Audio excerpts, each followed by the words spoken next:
नमस्कार, नवभारत टाइम्स में आपका स्वागत है। आपके साथ मैं हूं विनीत त्रिपाठी।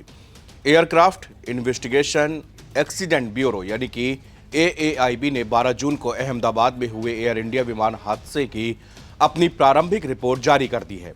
इस हादसे में 270 लोग मारे गए थे।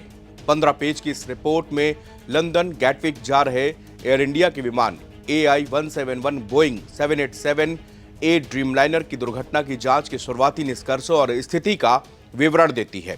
विमान उड़ान भरने के कुछ ही देर के बाद हवाई अड्डे के पास एक मेडिकल हॉस्टल के एरिया में दुर्घटनाग्रस्त हो गया था। इस विमान में कुल 242 लोग सवार थे, जिसमें से एक व्यक्ति ही इसमें जीवित बचा था। जानते हैं इस जांच रिपोर्ट से जुड़ी हुई 10 बड़ी बातें।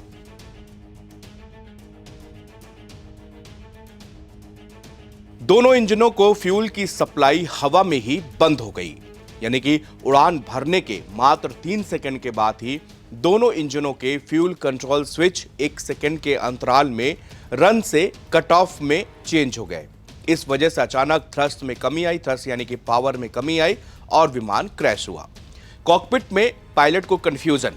एक पायलट को यह पूछते हुए सुना गया कि आपने कट ऑफ क्यों किया, जिस पर दूसरा जो जवाब दे रहा है पायलट कि मैंने ऐसा नहीं किया, जो भी संभावित तकनीकी खराबी या अनजाने में डीएक्टिवेशन का संकेत देता है। एक इंजन पर रिलाइट अटेम्प्ट का प्रयास विफल हुआ। फ्लाइट डेटा से पता चलता है कि इंजन 1 के लिए रिलाइट का प्रयास ऑटोमेटिक रूप से किया गया और यह सफल रहा, लेकिन इंजन 2 कई बार फ्यूल के रीएंट्री के बावजूद ठीक होने में विफल रहा, यानी कि उसने पावर नहीं बनाई, नहीं जनरेट हुई।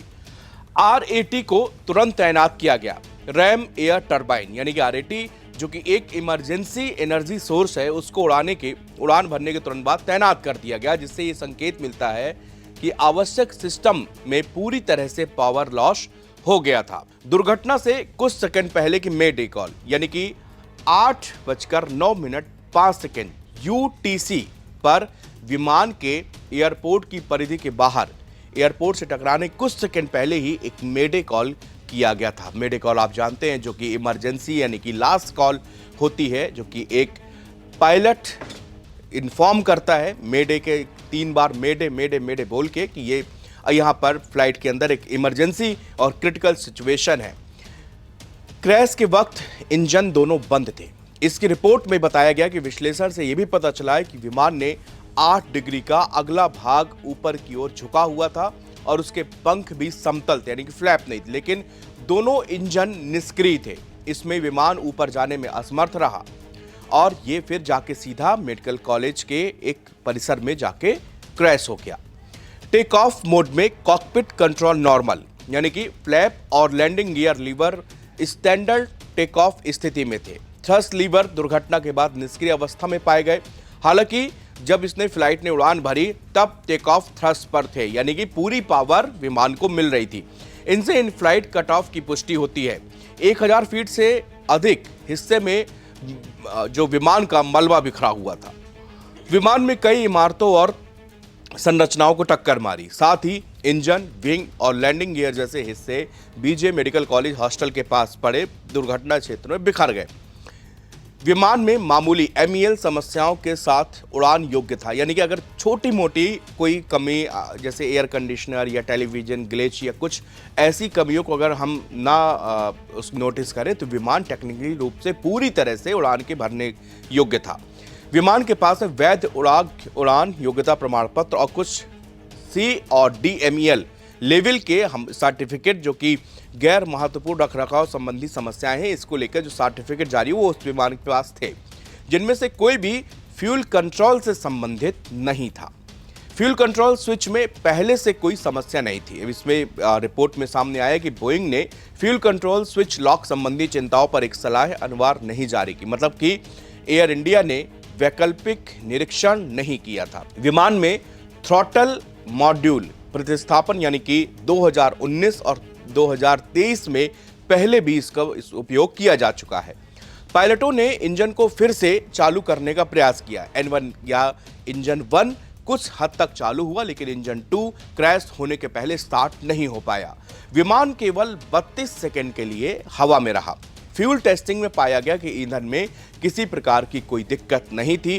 थ्रस्ट लीवर पूरी तरह से टूट चुके थे, लेकिन ब्लैक बॉक्स से पता चला है कि टेक ऑफ थ्रस्ट उस वक्त चालू था, जो कि डिस्कनेक्ट होने के संकेत देता है। थ्रस्ट लीवर के जरिए विमान के इंजन की ताकत को कंट्रोल किया जाता है। फ्लैप सेटिंग 5 डिग्री और गियर नीचे उड़ान भरने के लिए सामान्य थे, नॉर्मल थे। बर्ड हिटिंग जैसी कोई समस्या थी नहीं। आसमान पूरी तरह से साफ था, विजिबिलिटी भी ठीक थी। मौसम संबंधी यानी कि आंधी तूफान जैसी भी कोई स्थिति वहां पर नहीं थी। दोनों पायलट मेडिकली फिट थे, उन्हें किसी प्रकार की कोई समस्या नहीं थी। पायलट इन कमांड के पास 15,000 घंटे और को पायलट के पास में 3400 घंटे उड़ान भरने का अनुभव था। रिपोर्ट में कहा गया कि यह प्रारंभिक जांच है, अभी जो ये जारी की गई। फिलहाल बोइंग विमान कंपनी या इंजन बनाने वाली जनरल इलेक्ट्रिक यानी कि जीई को कोई भी एडवाइजरी जारी नहीं की जा रही है। इस रिपोर्ट में भी बताया गया है कि इंजन बंद होते ही रैम एयर टरबाइन RAT खुल गया। ये एक छोटी प्रोपेलर जैसी डिवाइस होती है, ये हवा की गति से घूमती है और बिजली और हाइड्रोलिक पावर पैदा करती है। खास तौर पर जब विमान की मेन पावर कट हो जाए या हाइड्रोलिक सिस्टम फेल हो जाए, तब RAT विमान को कम से कम नेविगेशन और कंट्रोल सिस्टम को थोड़ा बहुत चालू रखने में मदद करता है। विमान का आखिरी सिग्नल 190 मीटर ऊपर यानी कि 625 फीट की ऊंचाई पर मिला, जो उड़ान भरने के तुरंत बाद आया था। विमान ने 12 जून की दोपहर 1:39 में रनवे नंबर 23 से उड़ान भरी थी। उड़ान भरने के बाद विमान के पायलट ने एयर ट्रैफिक कंट्रोल को मेडे कॉल यानी कि इमरजेंसी मैसेज भेजा था, लेकिन इसके बाद कोई जवाब नहीं मिला। ड्रीमलाइनर विमान के दोनों इंजनों में रन और कट ऑफ के 2 पोजीशन होते हैं। अगर विमान हवा में ही स्विच कट ऑफ पर चला जाए तो इंजन को फ्यूल मिलना तुरंत बंद हो जाता है, जिससे ताकत यानी कि जो थ्रस्ट होती है वो खत्म हो जाती है और बिजली सप्लाई भी पूरी तरह से रुक जाती है। इससे कॉकपिट में आपके बहुत सारे ऐसे इक्विपमेंट्स हैं जो काम करना बंद कर देंगे। अब जो इन्वेस्टिगेशन टीम है वो इस बात की ओर इशारा कर रही है कि आखिरकार ऐसा हुआ कैसे। बिना मैनुअल सपोर्ट के वो आप स्विच कंट्रोल्स को ऑटोमेटिक बंद नहीं हो सकता है। बोइंग कंपनी भी ये कहती है कि ये बहुत इम्पॉसिबल है, क्योंकि वो जो रन और कट ऑफ वाला स्विच है वो उसके चारों ओर एक सुरक्षा सिक्योरिटी सिस्टम भी लगा होता है। आप उसको जब तक आप उसको मैन्युअली अप डाउन नहीं करेंगे, जिसको हम फ्यूल स्विच कंट्रोल कह रहे हैं, अगर हम उसको मैन्युअली नहीं छेड़ेंगे तब तक वो ऑटोमेटिक नहीं हो सकता।